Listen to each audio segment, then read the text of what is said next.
we all realize that in our here that we have to bring the trades back. The trades have to become something that people are really serious about looking at as an opportunity after they graduate high school or if they start some other area. Welcome to the Lion's Den, hosted by Lance Bachman. Hey everybody, welcome to the Lion's Den. It's Bill Rossell, Chief Sales Officer of One SEO Digital Agency, and I am here today with Aaron Gaynor, CEO of Eco Plumbers out of Columbus, Ohio. Aaron, welcome to the Den. Awesome, man. I look forward to being here. Thanks for having me today, Bill. So, Aaron, I truly, first of all, just want to kind of give everybody a quick background. You have been in the trade since 1997 in various roles. You called yourself a master plumber, but now you're a CEO. It's a very interesting journey. It has been. From start to finish. But here's the thing. Before we get rolling, I think one of the things that I think is really important is growth in people. And I kind of want to talk about growth in people today, growth in organizations. And, our relationship is an interesting one. It definitely is. All right. And it has taken a lot of different turns, but I think that it's continued to grow and be an evolution. Why don't we tell a little bit about the audience about how we kind of started our relationship off and now you're sitting in the studio? I would say that we both probably weren't thrilled about the way we handled the situation, right? No, not at all. Not at all. At all. I think we were out at a Nexstar event and we were sitting table, just talking, a group of us. We might have had a couple of beverages. Yeah, I think we were drinking a little bit. I don't really drink that much anymore, not just because of that, just in general, I've kind of scaled all that back in life, but I still have a cocktail. But I think we were getting into numbers and talking about stuff, and I'm a big number person. I like to understand. I want to know, the numbers, and we were bantering back and forth about, the numbers on, I think AdWords and some other stuff, and we just got in a straight up disagreement, an honest disagreement. And it just was like, no. It escalated. It did escalate, and I think our intentions were good to be able to say, well, here we are, this is what we want, do stuff, and it just got a little bit probably more aggressive than it probably should have. And I don't think I've shared with you, I'm proud about the way that conversation went, but I also think at some level it ended up bringing us back together because it was a transparent conversation about owning our own numbers and owning the outcome of what we do for people, right?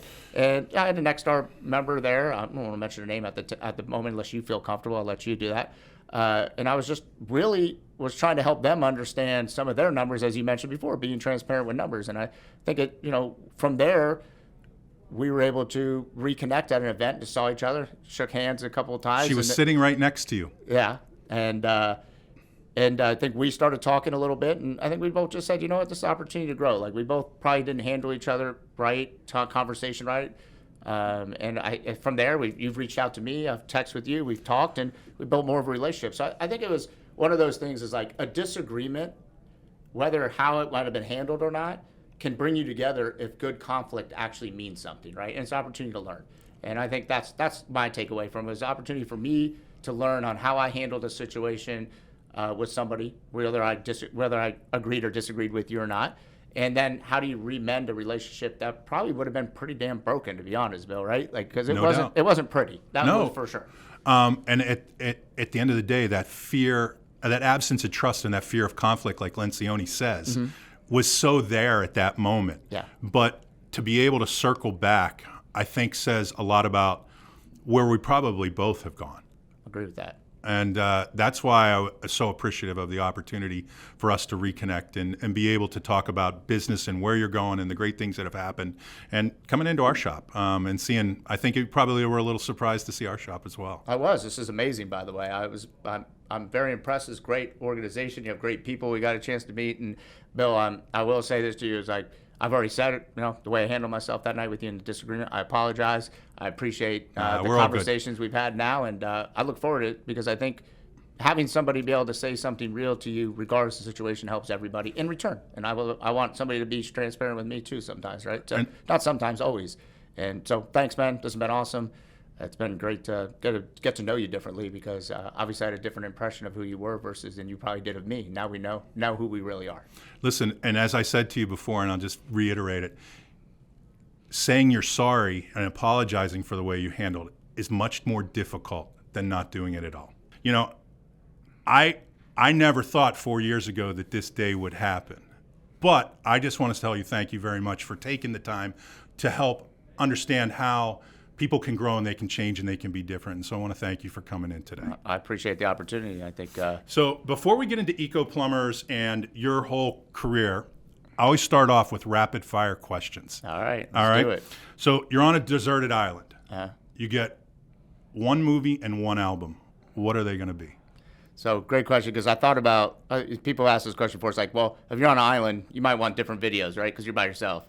If it's a desert island by yourself, right? What are you looking for? But I'd say one movie that I've always enjoyed is, I do like the movie Limitless. I just think, because I think it reflects the fact that you are limitless. You can go on. You can evolve. You can grow. You can do things. Whether or not to have the pill for the thing or not, it's ability, right? You learn, you educate, you grow. So that movie, and then, well, if I had to think of how would I discover new ways to operate on an abandoned island, like I need to think, I need to grow, right? I need to think about that. So thinking that this is a limited opportunity. And then from an album, I grew up in the 90s kind of rap era. I'm a big Biggie Smalls guy, so I'd be listening to probably some Biggie Smalls.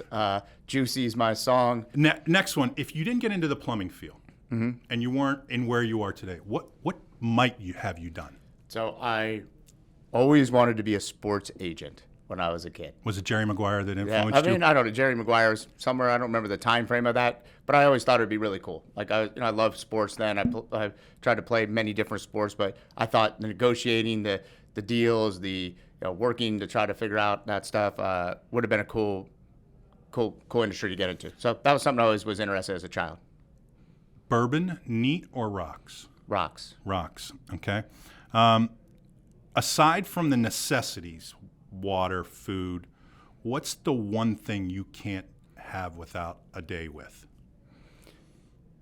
My notebook. Your notebook. Okay. I need to be able to write down, journal, plan, think, write it down, notebook. Right. Phone, obviously, but phone is a secondary thing. You put all the notes in there, but my notebook. I gotta plan it. Last book you read? I'm actually rereading Traction right now for probably the fourth time, and I've just finished that right now. I did read a book. Just the other one right before that was, make sure I hit the name right, is How to Think Again. How to Think Again. Okay. Yeah. Now, is Traction something that you guys EOS? You use at Eco Plumbers? Yes. All right. And did you get your rocks done for today? Yeah, we have our rocks on track. Yes. All right. So let's get into the meat and potatoes for today. I mean, obviously, it's a situation we have a lot of mutual colleagues. Tommy Mello, Dan Antonelli, Brad Casebeer, Julian, probably the people that are, I think, you're very influential to, and Pete and Alicia Green. And I've watched their success for the last 4 years. And, I truly know how much those people see in you and you see in others and what you take from others. Your journey wasn't easy. So what I'd like for you to do is kind of just tell the audience a little bit about how you went from where you grew up to where you are, and where the business is kind of going. Okay. I can. I'll give you the short of it, but I'll explain where. Background: single mom. Grew up myself and two younger sisters. My mom tried to go back to school. Was working multiple jobs. Throughout high school. When I was in high school, middle school, high school, to go get her teaching degree. Struggled a lot. We were on welfare, food stamps, WIC programs, many different things throughout the earlier ages of that time. So really got to see my mom try to regrind and reinvent herself. So really get to see her work on what it was like to reinvent herself after her my parents got divorced, and she moved on. And I think that was a influential time for me to see a woman just put her heart and soul into working as many hours as she could to reinvent and go to school at night. So I think that was part of it. A lot of other struggles, and I was not a probably very good kid either. So I had my troubles growing up, and I ended up in the trades in 1997 after high school. From Value City Furniture, I was loading semi trucks at night while I was still going to high school. So helped my mom pay the mortgage and rent, and take care of my sister the best we could, and did just put in hard work, family hard work, right? And I was loading semi trucks, second shift at nights, making about $14 an hour. A buddy of mine. Those guys are probably making like 35, 40 now. Yeah, right. But in 1997, it was like that was great money. I was 18 years old. going 19 years old at that time, right around there. And then somebody asked, hey, I got a buddy of mine that worked, his brother-in-law worked for Ferguson Enterprises, said, hey, I know somebody that's trying to get some young guys in the trades, plumbing trade. They have a first shift job, it was like $7.25. I never thought about plumbing, never thought about the trades, didn't know anything really about plumbing at all. Were you like good with your hands though at that point in time? Yeah, I was pretty mechanical, I think, and I was able to pick things up quick. I grew up dyslexic, so I had dyslexia, so I was always trying to fight through that as life too. Wow. So those were all like kind of fit that mold, I guess, for industry. Sometimes you see people get into the trades, and I took it, and I never left. I picked up on the code fast. I was able to learn quick. I understood plumbing. I could visualize plumbing systems very quickly. I could draw very well for plumbing systems. And by the time I was about 23 years old, I got my master's plumber's license. I took the state test, passed it. Got my master's license, and then my buddy and I went off and launched a plumbing company. At 23 years old. Around 23, so roughly, yeah. Called Precise Plumbing. We grew it to about $3.5 million during the housing boom time. Yeah. And this was construction plumbing. And then about 2006, 2007, obviously with the turn down, we started to feel the impact. We had, we worked with some big builders, about probably over 60% of our revenue was coming from Syntex Homes, which kind of started to pull out of the market. Yep. And started to wind things down. And, from there we got forced into a bankruptcy. So 2007, unfortunately, I lost a lot of jobs. I lost my house. I lost my car. Lots of things. I ended up back at my mom's house, sleeping at my mom's house on the couch, single dad, with a 3-year-old son, and I needed to figure out what I was going to do with my life again. And the trades did have a great opportunity for me, and I know I didn't want to leave the trades. I saw all those service trucks driving around, still working, making money, right. And I had to self-reflect on myself and say, Aaron, you're a really good plumber, and we did a lot of plumbing work. We understood plumbing, but I didn't really understand business, right. And I think that was the biggest part there. So it's kind of E-Myth, right? E-Myth is basically where it comes, right? And, I knew how to be a good technician, wasn't sure how to be a manager, and was trying to be an entrepreneur. So you go through a bankruptcy. Yeah. Probably for a business owner, probably one of the biggest challenges. How did that kind of like shape how you moved forward in your thinking? So a couple of things. Like one is, here I am, I'm back at my mom's house, right? And I'm broke. I literally have nothing. I have no money. I have nothing. What really picked me up is I sat there, I was sleeping on my mom's couch because she didn't have another bedroom really. She had 2 bedrooms, but a couch. And my son's there, and I just remember this moment of just him sleeping on the couch with me, and I just told him, I promise this won't be your life. And got to work. And I think that was a moment molded me and made me realize this might have been the biggest, felt like the biggest disaster of my life potentially could happen.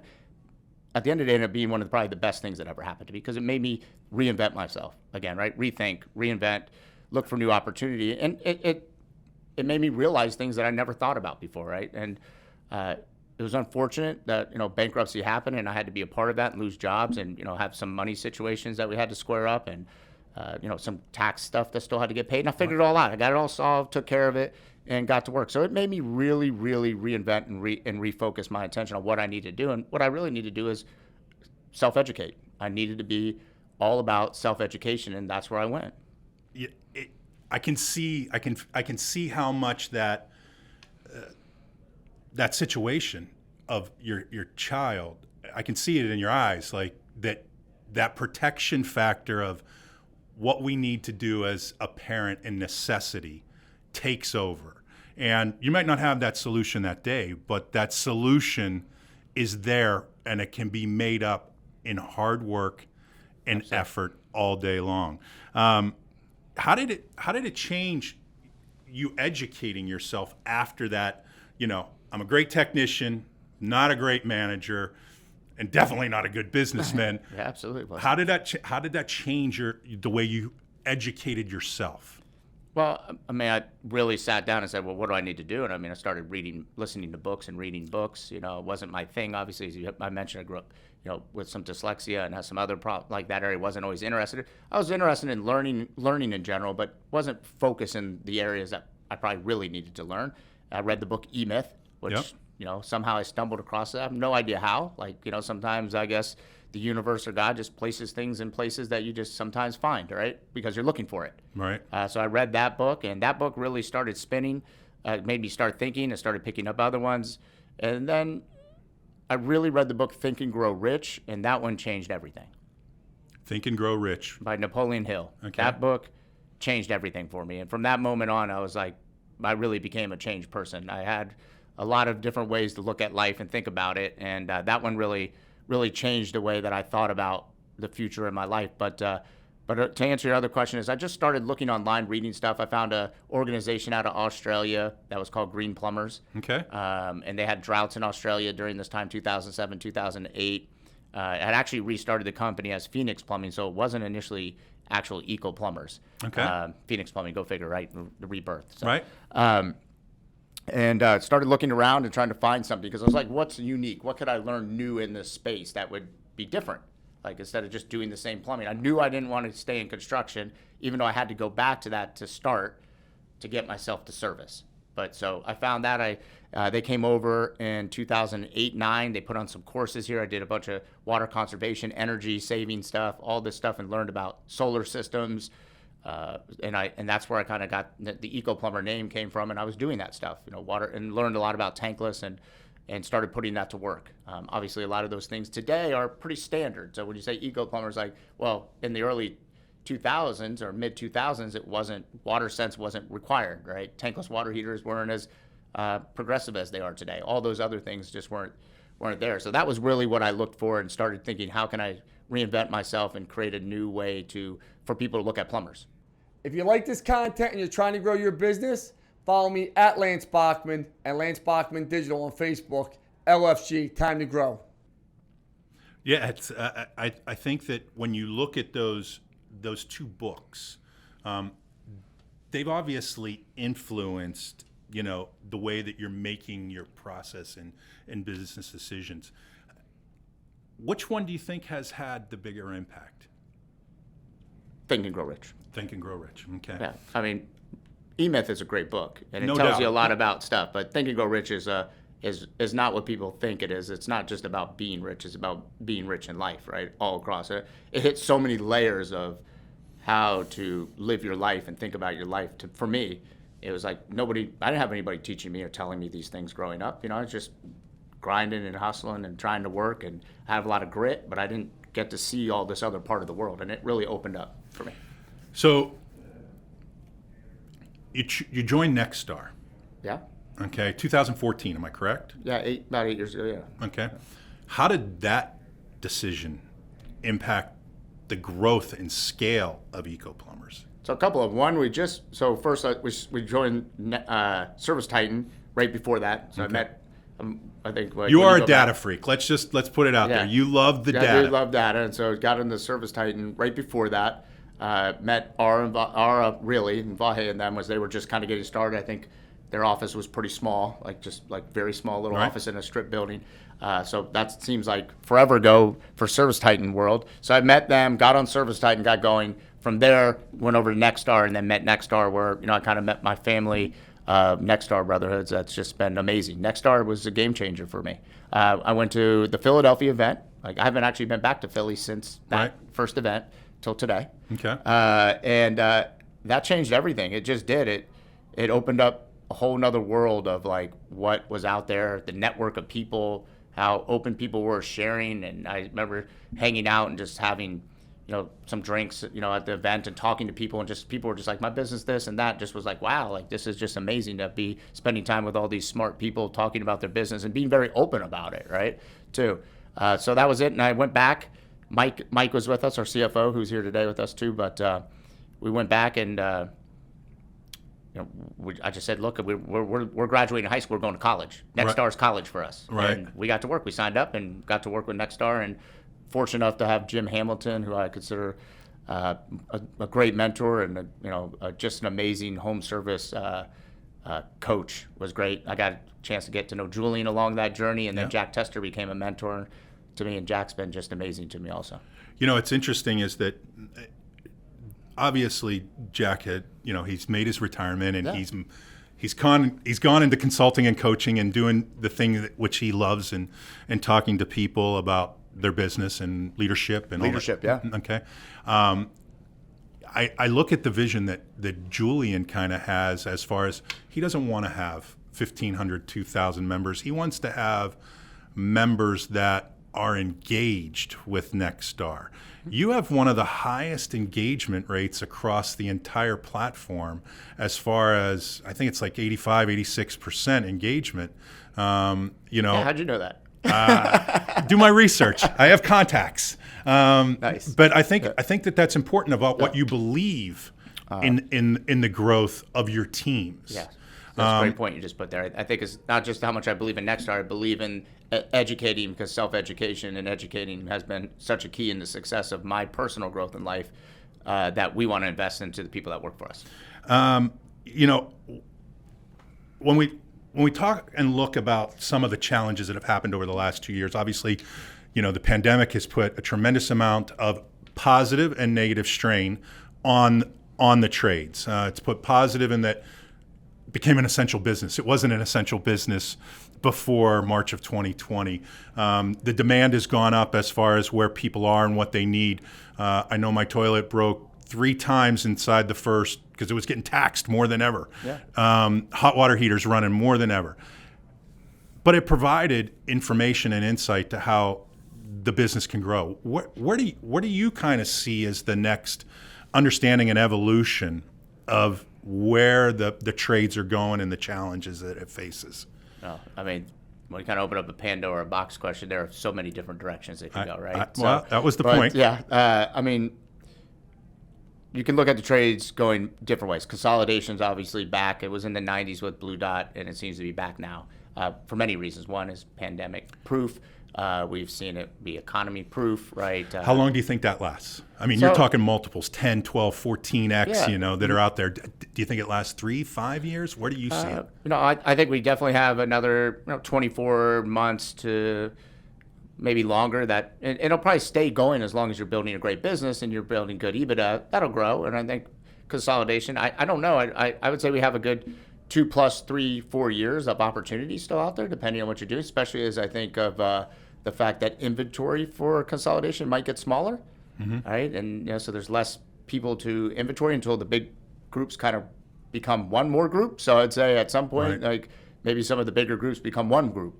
So that might be the next evolution, right? Right now you have all these bigger companies that are evolving, like consolidating, and then all of a sudden they consolidate, right? Now what, right? So from there, and I think the other thing is we see is a lot of investment, which is great that there's money coming into this space, by the way. I don't think people should be super scared of it or be worried about it. I mean, of course, if you have a small business and you're growing and you're going to be competing against larger companies, and I mean, we're a privately held company ourselves right now. Like, we don't have any investment money. It's just us. But also look at it as an opportunity that there is more money coming into the industry. There's more opportunity. I mean, they're going to invest in the trade. So if you just take it from a trade standpoint and say, are they going to, for us, we're building schools now. We have a training facility in school. Right. We all realize that in our here that we have to bring the trades back. The trades have to become something that people are really serious about looking at as an opportunity after they graduate high school or if they start some other area. And we've done that. We built a school. We graduate plumbers from that. We'll add into HVAC here soon. So there's a lot of opportunities still in the area.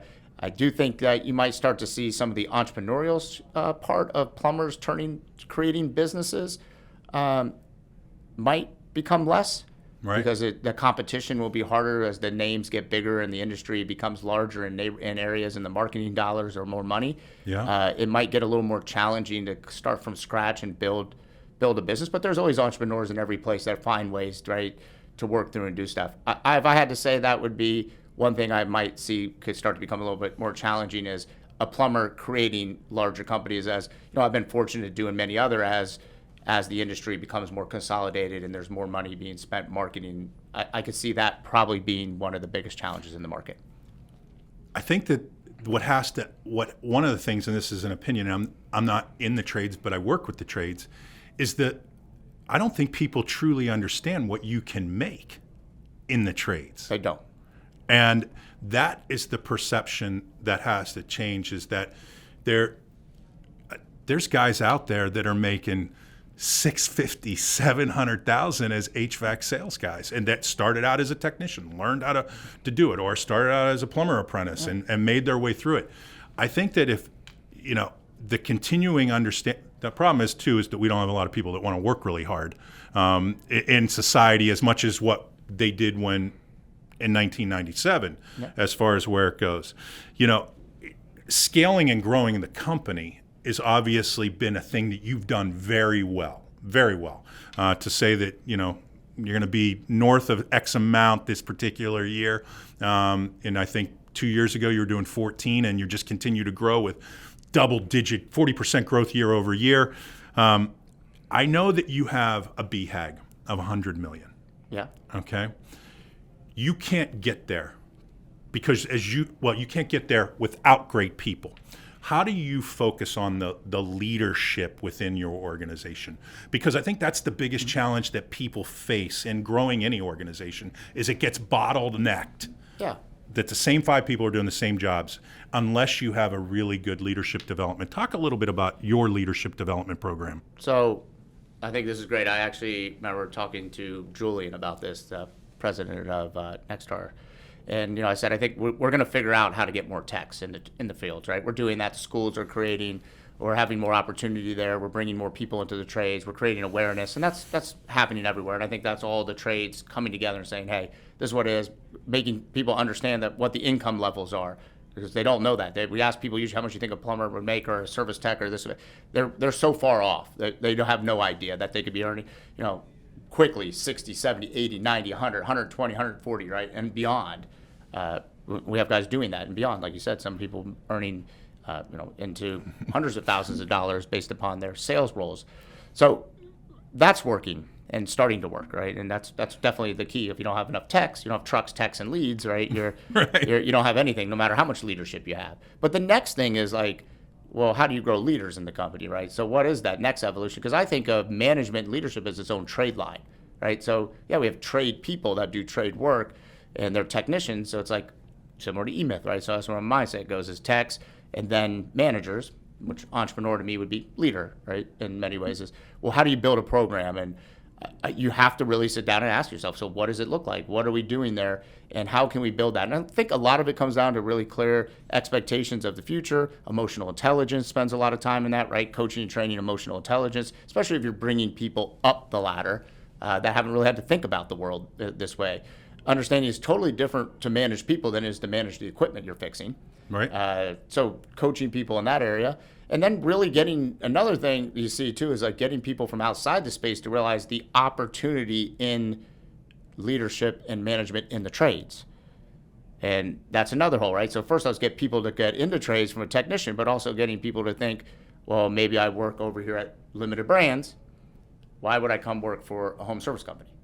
Right. As a leader and a manager somewhere. Well, Eco Plumbers has 2 people that don't used to work for Limited Brands and Victoria's Secret are now on our leadership team.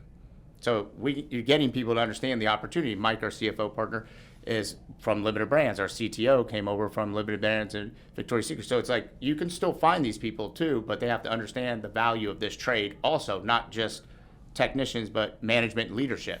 And I think that's really trying to figure out where that fits into your organization as you're growing. As you grow people in the organization, which should be your primary, but you're also not going to probably grow typically a technician to your CFO, right? So you're going to have to go out and try to find that talent and then build that bridge between each other.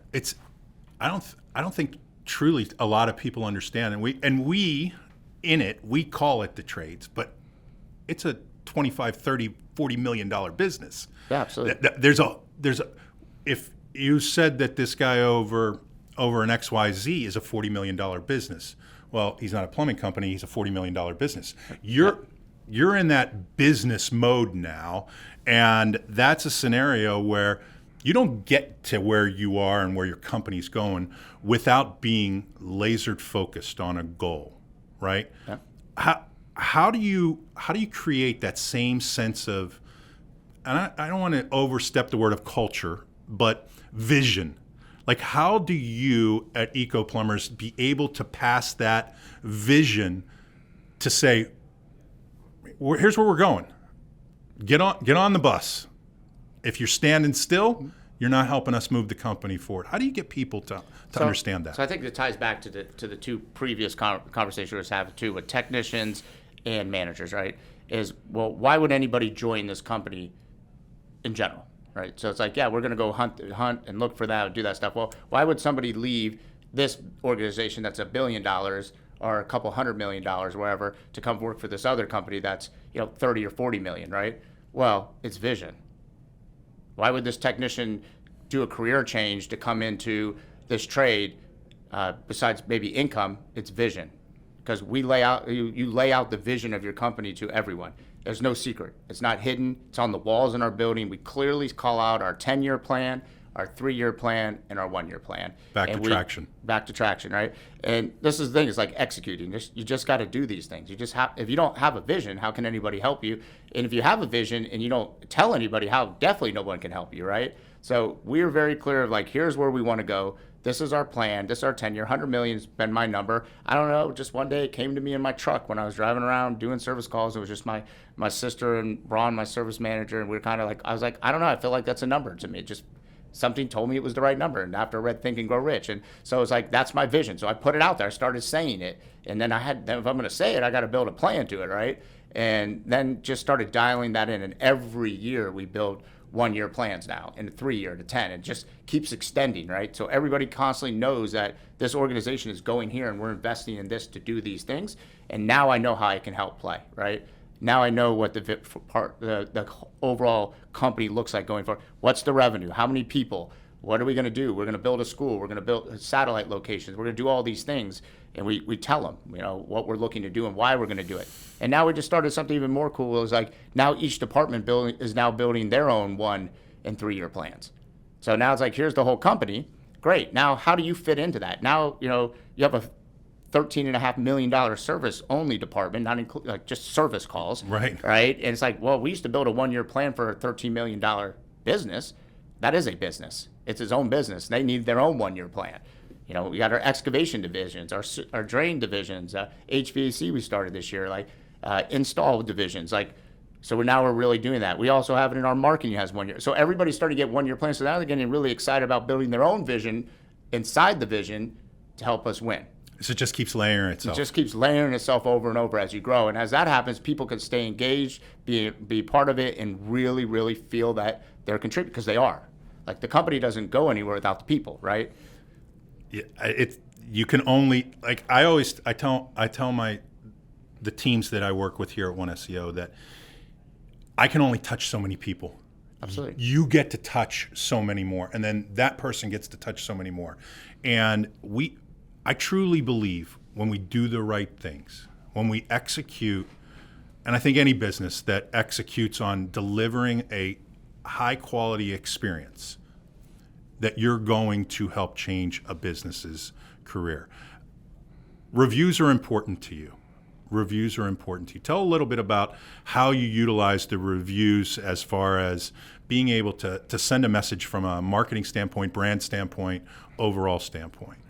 Yeah, I mean, absolutely, reputation is there. Like, we have reputation scores we manage, client concern percentages, how many people call back in. Like, managing your reputation is a huge thing. We have all these other KPIs, right? Conversion, average sale, efficiency, whatever you measure.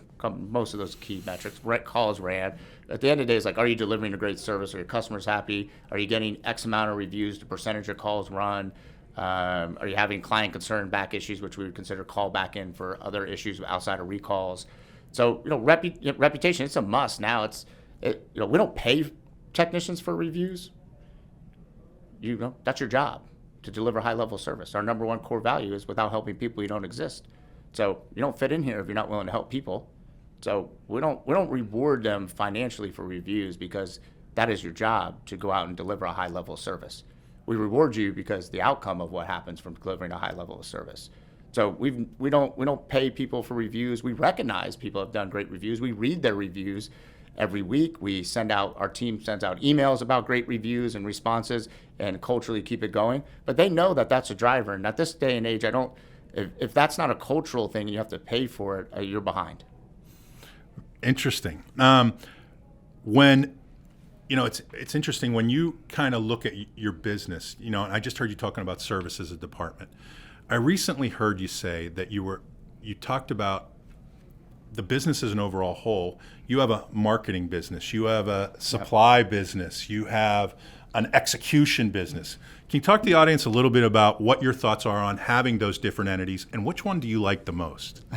Okay, which one I like the most. But so yeah, I think I came to this realization at some point. Is like, wow, like I'm not a plumbing company. That might be what that says we are, but we're doing all these other businesses. And we're a call center business. We're a marketing business. We're a logistics business. We're an inventory business. We're a service business. I mean, the list could go on. We're an HR business. Right. We're all these things inside this business, and it's like, well, you're gonna have to start doing all these businesses really good for this one business to do really good, Right. And one of those businesses falling behind inside your business, well, you're gonna have problems. So we had to go look around and say, okay, well, if you're gonna be a great call center, what would you do if your business was only call center? Like, what would it be? Like, I remember going to our call center manager, if you didn't have Eco Plumbers and you had to go sell this service Right. to other people, what would you do? And the answer? The answer was, well, you know what? That's a great question. Let me go figure that out. Right. So he did flip charts. He did stuff with his team. He put them up. They all worked on it, kind of came up with how it looked like, what would you have to do? And so really got him thinking about how to be their own business within our business. It's like, so if you were a vendor and the call center was bad, what would we do? Well, we'd fire you, right? The whole call center and get a new vendor. Right. So it's like, well, let's think about how that looks. And so I think just realizing that you have multiple businesses inside your business. People say I'm a plumbing business, as I do too. Like, we're a home service business. I consider more than just a plumbing business, but from a high level. But the reality is all these other layers inside, and getting people to commit to that business that they need to do, because if they do that business well, then the other business works together. So hopefully that's answering your question and giving you some insight. Absolutely. Because I think you get very lost. People are very sometimes focused on just being good plumbers or good HVAC techs or good this. It's like, that's great, and you need to do that. But if that's your only focus, you're missing out on all the layers of your business. Yeah, so I want to just parlay that for a second, because I do think marketing is the thing that you probably enjoy the most. Is that a fair statement? I do. I like marketing and sales. Okay. I do. So one of the things that, as for us being a digital agency, we get people that are calling us all the time, home services, roofers, plumbers, electricians, HVAC, they call us, right? Yeah. And the one thing that the first thing I'll say is, hey, let's take a look at your analytics, your AdWords. Yeah. And they're like, I don't have access to it. Yeah. Can you imagine you not having access to your data? No. Okay. What insight could you give that company that's out there that where you were at 3.5, $4 million, that is probably using an agency that can help them grow, but they don't understand the data? What would you tell them?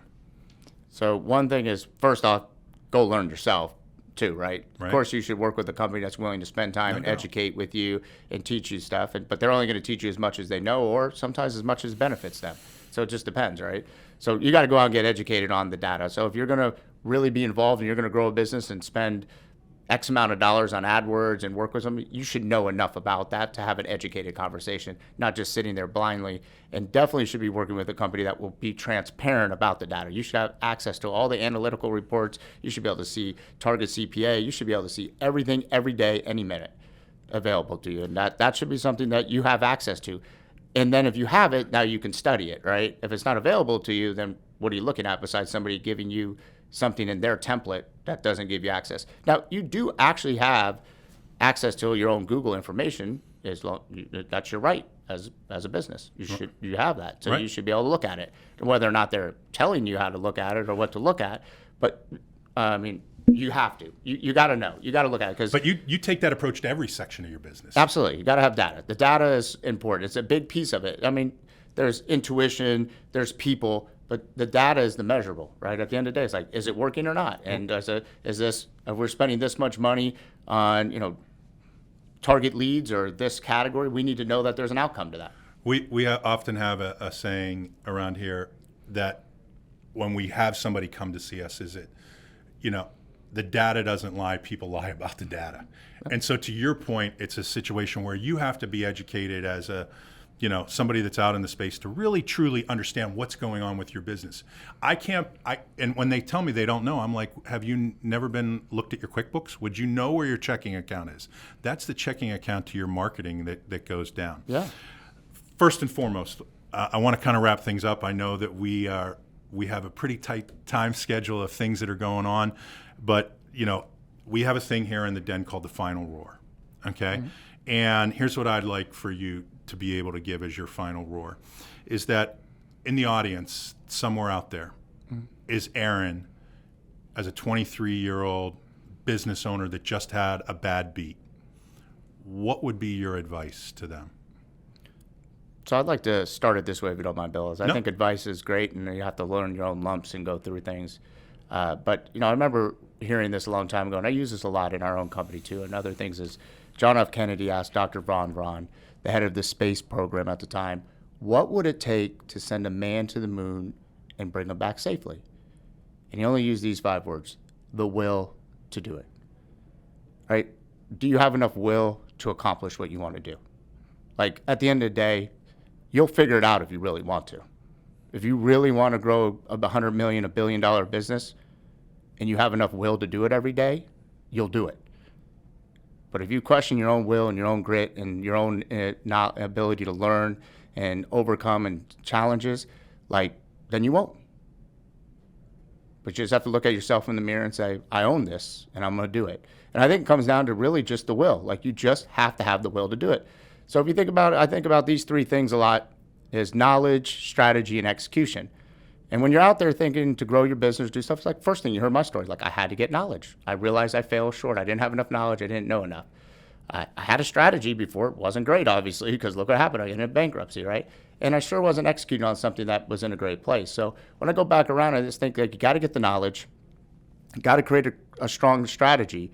And the one that everybody falls short most of the time is execute it. Because a lot of people can go get knowledge. You can read books. Knowledge is available to you everywhere. Strategy is easy. We can sit here and talk about strategy and ideas all day long, right? Can you put that to work? And can you get up every day and be disciplined every day to do the same things over and over, even when it doesn't feel like nothing's happening right? And then just stay disciplined all the way through. And that's the execution part. That's the part that you really have to stay to. So if you just go all the way back to JFK asking Dr. Von Braun, from a space standpoint, at some point they had to get enough knowledge about what it would be like to go out into space, all the things they need to know. They had to put a strategy together, say, if we launch this person, what could happen, da-da-da. At some point, they had to launch somebody into the space and go, right? Right. And then get them back. They had to execute it. Whatever the outcome was going to be, it was going to be, but they had to do it. So it's just, you got to just execute on stuff. Don't change things over and over.